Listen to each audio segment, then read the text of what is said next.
Assalamualaikum warahmatullahi wabarakatuh. আজিয়া 29 তারিখ মাস 2017 I নূর ফাত্রিকিলা অনারারে দিয়ান হতা হইর এডে জিন নিকি রোহিঙ্গার হামগরইনা দুনিয়া আগাগুরা মানছে রোহিঙ্গার হামগরইনা বহুত আছে বহুত গরইনা বহুত আছে লেকিন নিজের হাম নিজে ন গড় দইলে শুনিকি আইরে গড়ি নদিব দিয়ান শখ সারা নিজের হাম নিজে ন গড় দইলে শুনিকি আইরে গড়ি নদিব দিয়ান শখ সারা ইয়ার নিজের হাম যার গরু হুড়ত বা জিতা তুলে সত্যি ধরা বড় হদ্দা হামা খাল্লা সত্যি ধর ইয়ানে বেহতর দুনিয়া কিছু সন সিকিউরিটি কাউন্সিল ইম বিচার দিলে বিচার ন মানে দি তাল্লা কিনে দিয়ে কেসু নাই দিয়ান এখিন গড় বিচার দিলে বিচার ন মানে দিয়ে বিচার ন মানিলে হি তাল্লা একিন করে হেতে দিন হইতে হইতে জুল্লেও যাইব গই ফুজ্জও যাইব গই জিয়াম ফুরে আম বলে হুকুমতের এড়ে যাগই হন দুনিয়ার মাঝে কানুনি লাভ পাইও আজি শুনিছ ডক্টর উইমিং হদ্দিতে নিজে বইয়ান গইল দে জিয়ান ফুরি যাগো ইয়ান হুকুমতের এড়ে যাগো হুকুমতে দাস ইয়ানের কি করে দে আব্বার ইয়ান হুকুমতের কন্ট্রোল করে গই মানে আর কানের মাঝে 4 মাস ফারা ফুরি গিয়ে আসে ফারা ফুরি গিয়ে তইলে ফারাজিম ফুরি গিয়ে ফারাহীন হুকুমতের হাতত গিয়ে ফুরি গিয়ে গিয়া হুকুমতের হাতত গিয়ে কি কানুন আর ইন দিয়া যাদে ইন একখানা করি রে দুনিয়ার মানুষে ফোনি বললাই ইনলে হদুন চিজ দেয়া যায় ইন একখানা লাইক শেয়ার করছো বেশি বেহতর হবে। আসসালামু আলাইকুম ওয়া রাহমাতুল্লাহ। This important debate regarding the violence and persecution being faced by the Rohingya community in Myanmar, and to add my voice to the call for strong action by the international community to put an immediate end to the violence. I've been following the situation with the Rohingya in Myanmar for some time, and unfortunately, the circumstances on the ground have only been getting worse. When I sponsored an e-petition on this issue in January that I presented in this place in May, the situation for the Rohingya was already done. They had been termed by the United Nations as the most persecuted minority in the world. They were documented victims of ethnic cleansing, rape, violence, and constant persecution.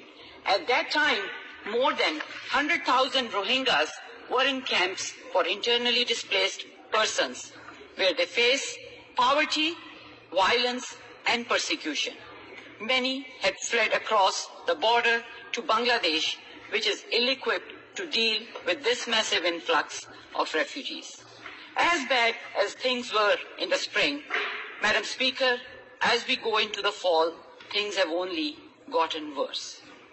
More violence, more killings, villages burned, communities displaced, more trying to flee across the border into camps in Bangladesh. We can trace the roots of this crisis back to the actions of the Myanmar military, which has been conducting a campaign against this defenseless minority that our government has rightly termed as ethnic cleansing. According to United Nations figures, more than 400,000 Rohingyas have fled for their lives to Bangladesh in just the last few weeks.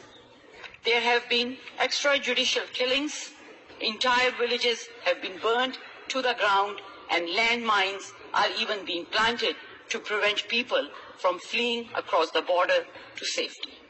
This systematic killing of an entire people cannot be justified as a legitimate national security operation. No security concerns justify rendering a population stateless, burning their homes, and the systematic killing of an innocent civilian population. While we suspect that the political leader of Myanmar, State Councillor Aung San Suu Kyi, has no real control over the Myanmar military, her complete abdication of her responsibility to the Rohingya and to humanity is unacceptable. Let us be clear. The Rohingya should legitimately be citizens of Myanmar. They were stripped of their birthright and rendered stateless due to racism and intolerance. Whatever their legal status, they are as much her responsibility as every other citizen of Myanmar. But that shouldn't matter. Madam Speaker, we often talk about the Rohingya Muslim minority, but these aren't just Muslims. This isn't about race or ethnicity or religion. This is about humanity.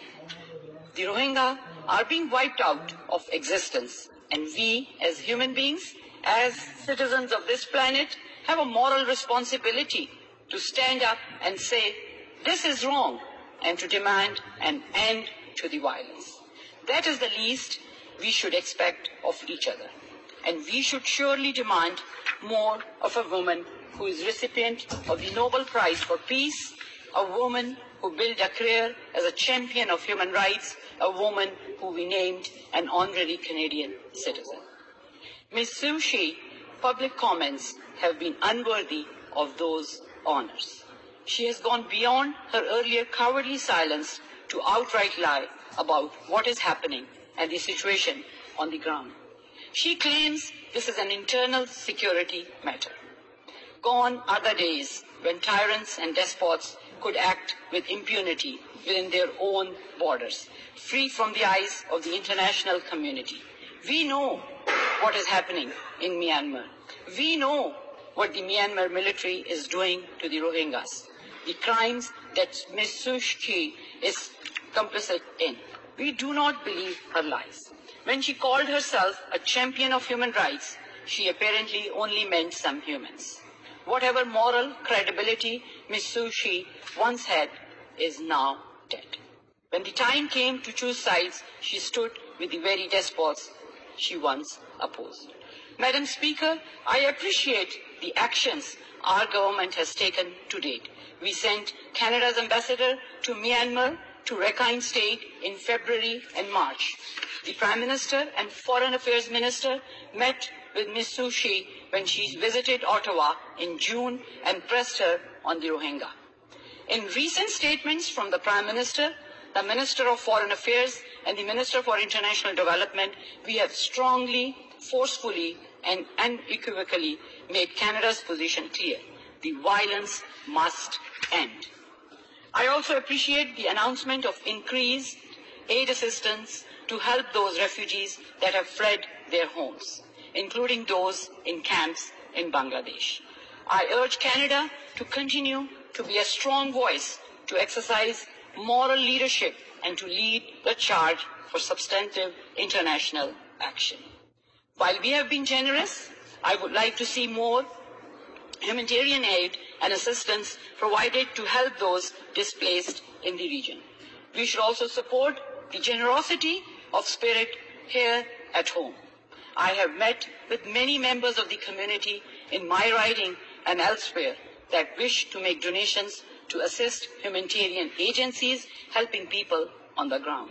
I call on our government to encourage this by matching on a dollar-for-dollar basis donations made by Canadians to registered and approved aid groups supporting the Rohingya. I also call on our government to send a delegation of officials and parliamentarians to Bangladesh to visit the refugee camps firsthand, to meet with displaced Rohingyas and to help recommend further action that Canada can take.